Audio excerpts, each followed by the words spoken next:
tout au contraire, contient des articles et des éléments qui nous ramènent plus de 20 années en arrière. D'abord, la durée du mandat présidentiel passe de 5 à 7 années. Pourquoi? Tout le monde, partout ailleurs dans le monde, on cherche à ramener la durée du mandat présidentiel à 5 ou moins de 5 années. Même au Sénégal voisin, M. Macky Sall, M. Abdoulaye Wade avait mis 7 années, M. Macky Sall l'a ramené à 5 années. Nous sommes dans un monde qui va de plus en plus vite et les gouvernants doivent à tout moment revenir rapidement chercher de la légitimité auprès des populations pour pouvoir continuer à gouverner correctement le pays. Donc, c'est un grand recul démocratique. Deuxièmement, au sein de cette constitution, il y a des articles qui sont menaçants envers la liberté d'opinion, la liberté de la presse et la liberté d'expression. C'est la première fois. La première fois, avec toute l'expérience que j'ai en matière de droit constitutionnel, que je vois une constitution qui est menaçante. Normalement, la constitution, c'est l'espace des libertés. L'espace où on proclame des libertés. Par la suite, des articles ou bien des lois organiques viennent par la suite maintenant encadrer ces libertés. Mais déjà dans cette constitution, il y a une menace envers la liberté, des menaces écrites envers la liberté de la presse et la liberté d'expression.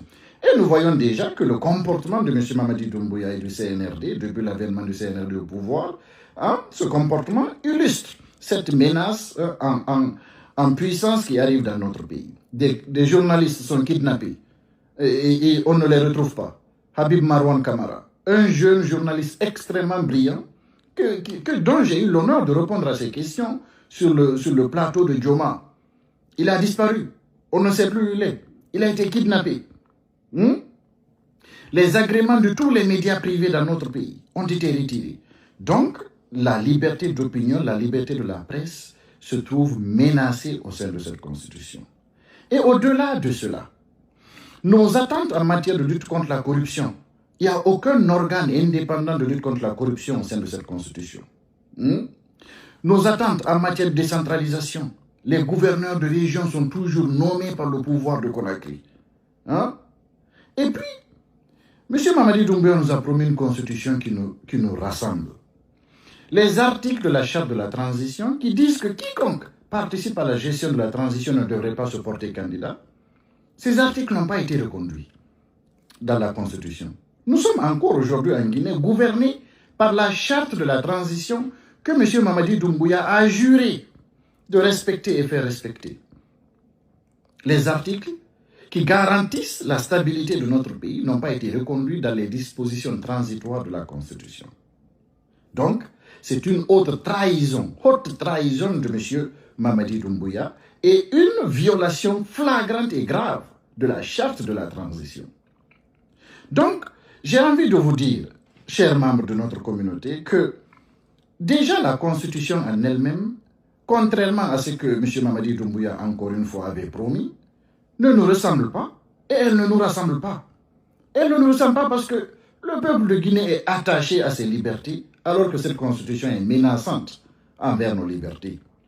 Elle ne nous rassemble pas parce qu'elle exclut des Guinéens et elle encourage d'autres qui n'ont pas le droit de se porter candidat de prendre part à ces élections qui mettront un terme à la transition.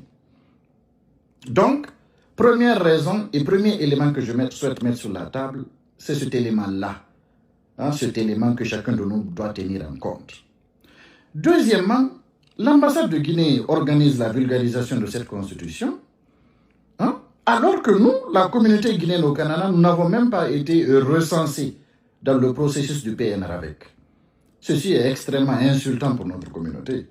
La communauté guinéenne au Canada est une communauté très dynamique qui participe, je veux dire financièrement, et qui participe au développement économique de notre pays. Il y a beaucoup de petites et moyennes entreprises ici au Canada qui contribuent, j'ai envie de vous dire, non seulement au dynamisme de notre communauté, mais aussi en Guinée, à faire avancer les choses dans notre pays. Tous les cadres compétents pratiquement de l'administration guinéenne aujourd'hui qui viennent de la diaspora viennent du Canada. En plus des transferts que chacun de nous fait à nos familles qui résident en Guinée. Donc, le Canada a été exclu dans le processus de recensement du PNRAVEC. Comme vous savez, le PNRAVEC, c'est ce processus de recensement qui va établir les bases, les fondements de l'état civil moderne dans notre pays. Nous ne parlons même pas d'élection, de l'état civil moderne. Avec le PNRAVEC, le plus grand enjeu, c'est le numéro d'identification unique. Ceux qui vivent ici au Canada appellent ça le numéro d'identification, le numéro d'assurance sociale. Si ici au Canada, vous le savez bien, vous n'avez pas un numéro d'assurance sociale, vous n'avez pas accès à la santé, vous ne pouvez pas travailler. Donc, en Guinée, aussi, c'est la même chose. Ce numéro d'identification unique, les autorités guinéennes privent la diaspora guinéenne au Canada.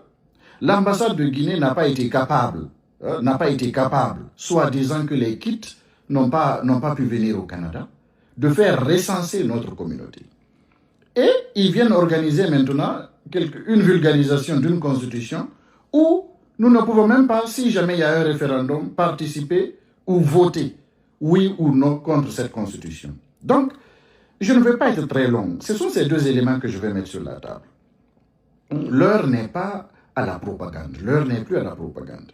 C'est une grande fuite en avant que les autorités de Conakry veulent entamer parce qu'ils ont vu que le monde entier a compris que c'est une forte manigance et une forte trahison qui est en cours dans notre pays. Ils veulent faire une fuite en avant, vite entériner la Constitution pour faire dépasser le débat sur le droit ou non de ceux qui gouvernent le pays aujourd'hui de se porter candidat aux prochaines élections. Donc nous devons prendre ces deux éléments en compte. Je ne suis pas là pour dire à quiconque quoi faire, mais je vous invite à prendre ces deux éléments en compte. La Constitution, c'est une grande trahison.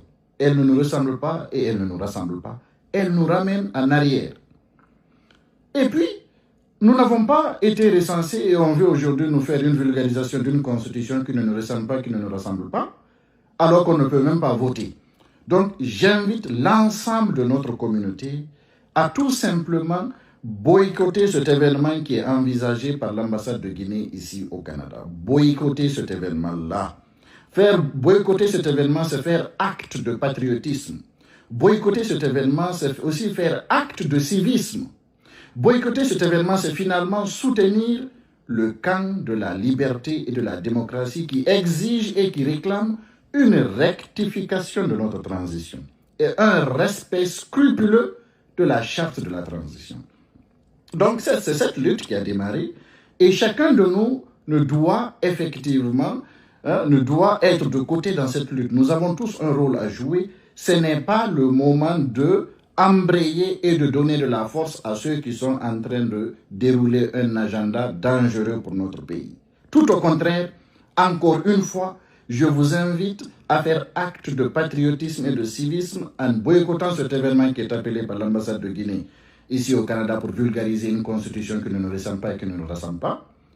Et aussi, surtout parce que l'ambassade n'a pas été capable de faire en sorte que la communauté guinéenne ici au Canada se recense dans le cadre du processus du PNRAVEC.